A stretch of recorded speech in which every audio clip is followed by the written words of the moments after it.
Olá pessoal, boa noite a todos. Hoje vamos dar início à nossa live de número 9 com o título Como aprender ação muscular sem decorar. Uma das coisas mais desesperadoras que eu observo nos professores quando eles começam a fazer a formação da Liberty Pilates é essa questão de realmente saber a função de cada músculo que a gente aborda no curso, porque isso é abordado o tempo inteiro que a gente vai passando os exercícios, nós vamos abordando as funções musculares. E também é muito relevante saber a ação e a função, que nós vamos ver a diferença disso, quando você vai entender as disfunções de movimento.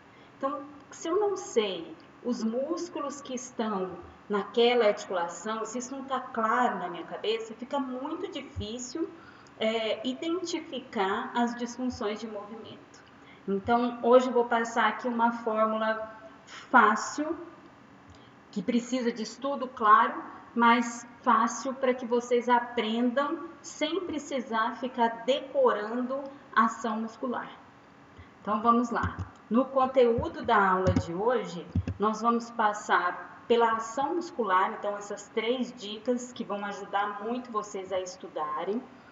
Aí nós vamos falar da arquitetura muscular e eu vou falar sobre alguns músculos que se destacam aí em meio às disfunções de movimento, que é o peitoral menor, elevador da escápula, tensor da fáscia lata, latíssimo do dorso, ilho-psoas, transverso do abdômen, piriforme e adutores. Então vamos lá.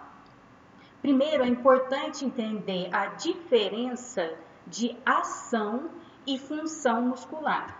Quando eu falo em ação, se eu procurar a palavra no dicionário, vai estar escrito assim, ó, evidência de uma força, de um agente e o efeito que ele causa. Disposição para agir, atividade, energia e movimento. Isso é a ação. Quando eu penso em função, eu estou pensando em uma atividade natural ou característica de um órgão, aparelho ou engrenagem. Obrigação a cumprir, papel a desempenhar. Por que eu estou diferenciando ação de função? Porque o músculo ele pode ter a determinada ação, que é igual a gente vê escrito lá no livro de anatomia, mas ele pode não desempenhar a sua função. Né? A hora de desempenhar a função, esse desempenho está comprometido. Então, hoje nós vamos focar mais na ação e não na função, apesar dela também ser abordada nos músculos que eu selecionei para falar hoje. Então, como que eu vou decorar, né? Como que eu vou estudar a ação muscular dessa quantidade de músculos que nós temos no nosso corpo? Mais de 400 músculos. Então, como que eu vou decorar? Como que eu vou saber? Como eu vou memorizar esses músculos? Então, a primeira dica, eu preciso saber aonde que esse músculo está. Eu preciso saber qual articulação ele cruza ou quais articulações ele cruza. Por que isso é importante? Porque a articulação que ele cruzar é a articulação que ele vai ter a possibilidade de ter uma ação. Então, aonde aquele músculo cruza, ele vai me dizer qual é a ação, quais articulações ele pode movimentar. Outra coisa importante é a arquitetura do músculo. Como que são essas fibras? Essas fibras são longas? Como que é a inserção dele? Olha aqui o exemplo do trapézio, por exemplo. Olha o tamanho da aponeurose de inserção do trapézio. Olha o tamanho do ventre muscular do trapézio. Quando eu comparo, por exemplo, com o romboide menor. Né? Olha como é diferente a origem e a inserção desse músculo. Né? Ela é diferente, é um músculo menor, mais longilíneo, com uma inserções ósseas mais pontuais. Né? Então, isso vai mudar a ação muscular dele. né? E a outra dica é a direção e o sentido das fibras. Então é importante a gente entender, porque como eu citei anteriormente, o romboide menor, se a direção das fibras é acima, ele pode elevar a escápula, né? Ele vai puxar a escápula para cima. Então agora eu vou seguir dando os exemplos dos músculos que eu selecionei, de como que a gente estudaria a ação desses músculos. Primeiro, nós vamos falar da arquitetura muscular. Não precisa decorar isso aqui, mas é importante eu saber como que são as fibras desse determinado músculo que eu quero estudar. Elas têm essa aponeurose no meio, como exemplo, por exemplo, o reto abdominal. É uma fibra mais fusiforme e essas fibras se encontram no final em um tendão, ou elas vão encontrar no final como uma aponeurose grande, como o trapézio superior. Em formato de leque, né? Eu tenho vários conjuntos de fibras no mesmo sentido ou em sentido diferente. Elas são oblíquas, com uma inserção grande, né, nessa aponeurose. Então é importante eu identificar qual que é a arquitetura daquele músculo. Isso tem que estar na minha cabeça. O desenho do músculo na minha cabeça que vai me direcionar em relação a como que é a sua arquitetura muscular e qual a direção e o sentido das fibras. Então, o primeiro músculo que nós vamos falar é o peitoral menor. Então, eu sei que o peitoral menor, ele tá por aqui, né? Mas da onde ele sai e para onde ele vai? Sempre que eu pergunto isso no curso, as pessoas têm dúvidas, né? Então, eu preciso saber qual dessas articulações aqui do ombro ele cruza, que ele vai ter a capacidade de movimentar. Então, vamos ver aqui o formato do músculo. Ele sai do processo coracoide da escápula, então ele não está na glenumeral, ele está na escápula e ele vem na direção da terceira, quarta e quinta costela. Então, uma outra nomenclatura que é usada para o peitoral menor é levantador das costelas, porque ele ajuda nesse trabalho da inspiração de elevar as costelas para aumentar o diâmetro da caixa torácica. Além dessa ação, né, ele pode elevar as costelas, como a gente falou, como ele pode também tracionar o processo coracoide anteriormente e a escápula ficar um pouco mais descolada no gradil costal. Então, ele tem essa capacidade também, tanto de trazer o processo coracoide para baixo, olha a direção que ele está, quanto de anteriorizar a escápula. E isso, com certeza, vai atrapalhar o complexo do ombro, que tem a articulação glenumeral, né? A posição da articulação glenumeral, da cavidade glenoide, ela vai ficar alterada por conta dessa tração do peitoral menor. O outro músculo que nós vamos falar é o elevador da escápula. Então, eu sei que o elevador eleva a escápula, isso é lógico, é óbvio. Mas aonde que ele está na escápula que ele consegue fazer essa ação de elevar? Então, se eu olhar o elevador da escápula, ele sai da borda medial da escápula, né? Ele faz um entrelaçado de fibras e vai da primeira à quarta vértebra cervical, né? Então, ele consegue elevar a escápula, mas ele não consegue elevar a escápula como um todo. Ele eleva a escápula girando ela para baixo. Se eu pegar aqui a escápula, vamos imaginar que o elevador da escápula está aqui. Quando ele puxar a escápula para cima, ele vai fazer esse movimento nela, porque ele não consegue elevá-la retinha para cima. Ele vai elevar e vai girar a borda, o ângulo inferior da escápula.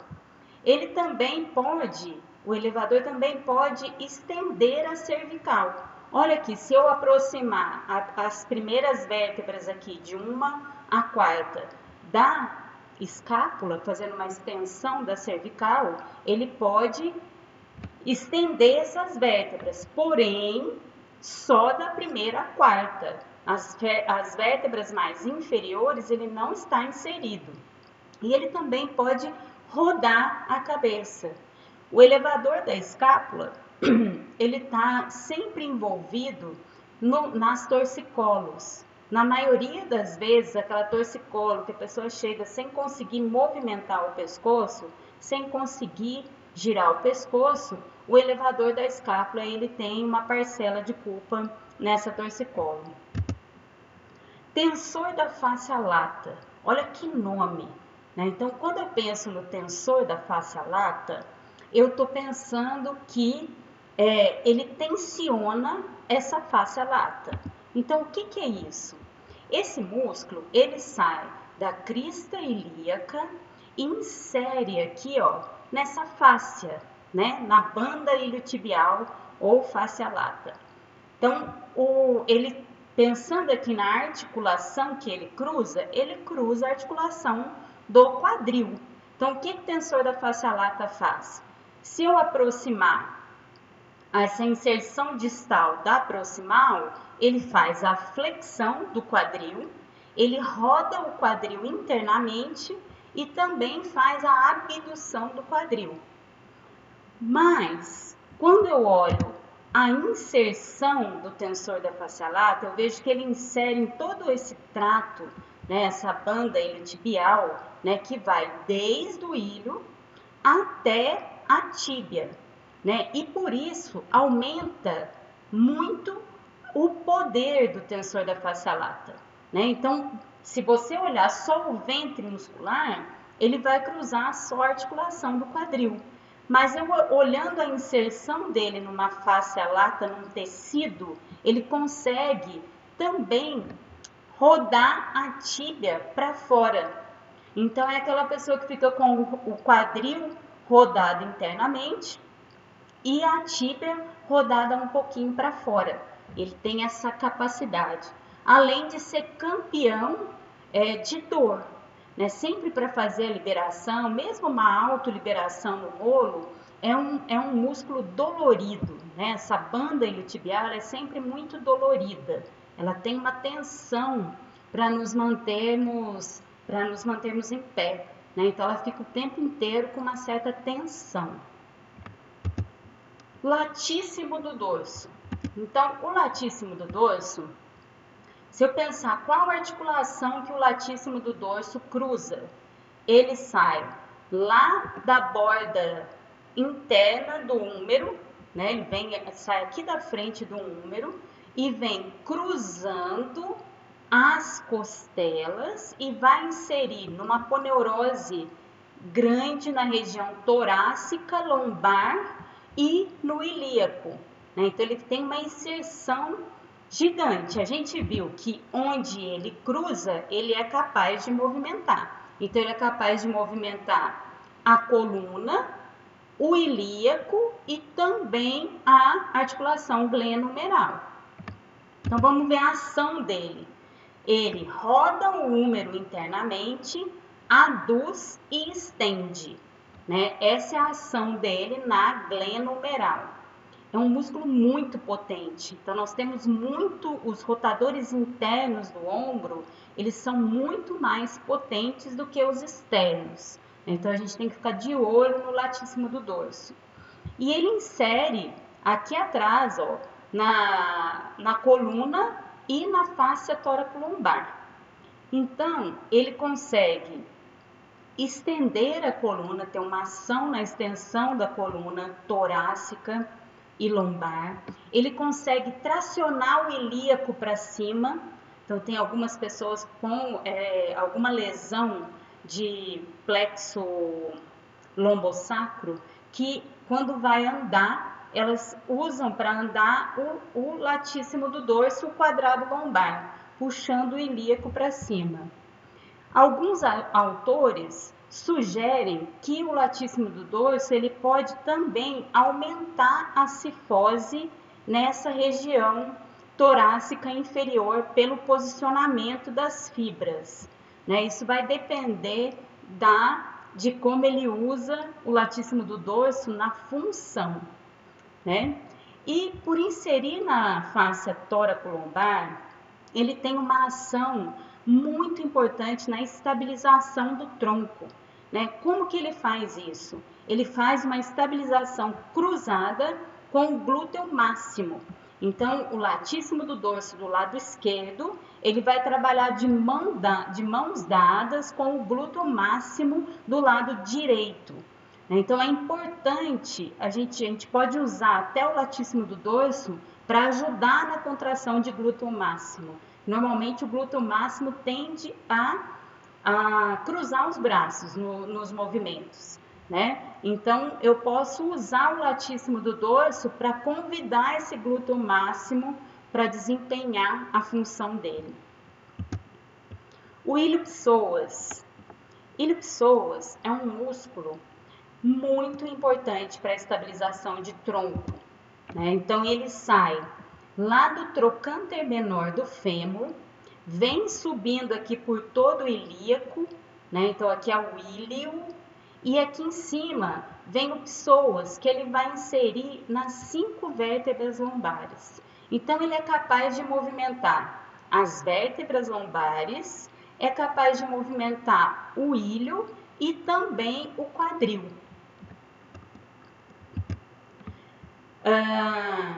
No quadril, ele faz a flexão de quadril, mas ele faz a flexão de quadril nos últimos graus. Nos primeiros graus, a ação é maior do reto femoral, né? Então, ele vai ajudar nessa flexão do quadril quando está acima de 70, 80 graus.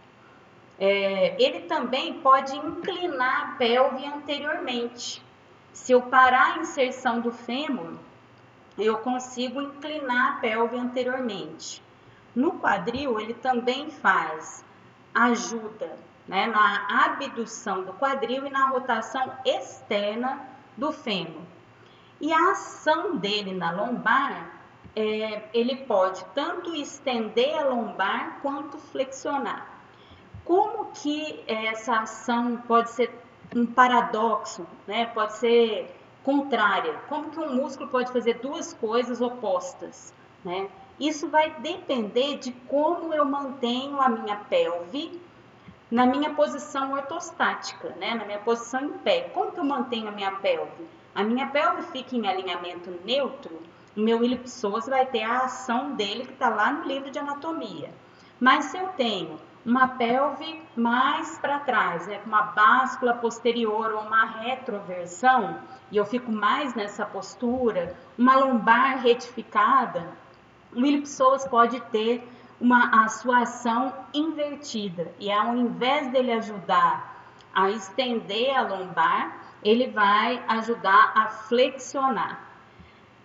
Uma ação importante do ilho-psoas para nós que trabalhamos com pilates é que toda vez que eu estou sustentando as pernas naquela posição da cadeira, né, a 90 graus, para fazer algum dos exercícios de pilates que tem inúmeros nessa posição, eu tenho que garantir que o meu abdômen vai ser mais forte que o meu ilho-psoas. Por quê? Senão, cada vez que eu fizer a extensão do quadril e joelho, ou só de manter essa posição mesmo, o quadril, a pelve faz uma anteriorização e o psoas faz uma tração anterior nas vértebras e isso causa uma força de cisalhamento na lombar. Então é muito importante quando eu vou dar esses exercícios em cadeia aberta no Pilates, que eu tenha essa segurança de saber que o meu aluno tem força no abdômen para segurar o peso das suas pernas. Transverso do abdômen é um músculo que no Pilates nós falamos o tempo inteiro, né? Ele sai anteriormente da linha alba, né? Dessa aponeurose gigante que nós temos anteriormente aqui no abdômen. ele tá também nessa parte aqui das costelas e também na região inguinal. A gente não pode esquecer desses dois lugares que ele também está inserido, que também tem fibra, porque normalmente a gente destaca só as fibras transversas, né, que são essas aqui. E ele vai inserir lá atrás na face tóraco-lombar. Então, ele é um importante estabilizador da face tóraco-lombar. É um dos nossos músculos intrínsecos, né, da região lombopélvica, como nós falamos na live 1, na live 4, na live também da semana passada, da importância, da função do transverso do abdômen para a estabilidade dessa região lombopélvica. Então, ele tem essa função de constringir o conteúdo abdominal, né? E essa ação de cinta para estabilizar essa região lombopélvica. Mas ele também, por essas fibras que ele tem na região das costelas e na região inguinal, ele tem também uma capacidade pequena, mas ele também está agindo junto com o diafragma na inspiração e na expiração. Ele ajuda nesse movimento inspiratório e expiratório. Ele é um músculo expiratório. Sempre que eu faço uma expiração forçada, eu vou ativar o transverso do abdômen. Assim como o ilho-psoas, até foi uma informação que eu não dei, mas que é muito importante. É importante lembrar que nós temos dois ilho-psoas, o direito e o esquerdo. Da mesma forma, o transverso do abdômen. E por que isso é importante? É porque a gente tem que lembrar que muitas vezes a função muscular do lado direito e do lado esquerdo pode estar alterada. Então, é importante avaliar, né, no caso de uma avaliação, avaliar se os dois lados estão trabalhando bem. Né? Essas assimetrias são comuns, mas elas não podem causar disfunção de movimento. Então, aqui o transverso, né, muito importante para regular a pressão intraabdominal, tirar um pouco da carga da coluna, e é o músculo mais profundo que nós temos aqui no abdômen. Acima dele eu tenho o oblíquo interno, que trabalha junto com o transverso nessa função de estabilizar, mais acima um pouquinho o oblíquo externo e aqui na frente o reto do abdômen. E o piriforme? O piriforme é um músculo pequeno, ele é um rotador externo do quadril, então ele sai lá do trocânter maior do fêmur e insere abaixo aqui do sacro, né? Então ele roda, né, o fêmur lateralmente e estende o quadril. Não é um extensor de primeira, né? Mas ele também trabalha na extensão do quadril. Porém, quando eu flexiono o quadril a mais de 80 graus, o piriforme inverte a ação. Eu tenho paradoxo do piriforme também. E ao invés de fazer a rotação externa do quadril, ele faz a rotação interna. Por isso que é comum a síndrome do piriforme incorredor. Eu tenho sempre que avaliar como que está o posicionamento do quadril de quem faz a corrida durante a corrida para saber o que está acontecendo com esse piriforme nesse momento aí da corrida. E o piriforme ele é campeão em causar ciatalgia. Por quê? O nervo ciático ele passa por baixo do piriforme, na maioria das pessoas, mas tem pessoas que ele pode passar por dentro, né? A pessoa pode ter uma variação anatômica e o nervo passar por dentro. Então, essa pessoa que o nervo ciático passa por dentro do piriforme, ela corre mais risco de ter uma ciatalgia, né? E normalmente isso ocorre mais por um alongamento, uma tensão por alongamento, do que uma tensão por encurtamento no piriforme, normalmente. E por último, nós vamos falar do adutor longo e magno, né? Os adutores né? Quando a gente pensa, é muito fácil falar, o que que adutor faz? Adutor aduz, né? Ele vai aproximar o quadril da linha medial, então ele vai aduzir. Porém, né, devido à sua posição, né, que ele sai lá da síntese púbica e vai até o meio, mais ou menos, do fêmur, inserindo ali na linha áspera, ele também tem potencial para flexionar o quadril e também para estender. Depende da posição prévia do quadril. Se eu estou com o quadril estendido, ele vai flexionar. Se eu estou com o quadril fletido, ele vai estender. É por isso que a gente escuta sempre falando, agachamento, mesmo que você faça o agachamento sem rotação externa, sem fazer aquele agachamento de sumô, você está trabalhando os adutores. E está mesmo, porque o adutor ele tem essa capacidade tanto de fletir quanto de estender o quadril. Bom, eu espero ter facilitado um pouco a vida de vocês aí na hora de estudar a função muscular, né? Peço para quem curtiu o vídeo, aperte aí o sinalzinho de curtir, siga o nosso canal, recomende para os seus amigos e eu deixo aqui as nossas mídias, né? Do Instagram, Facebook e YouTube. Espero vocês a semana que vem no mesmo horário, tá? Um grande abraço a todos.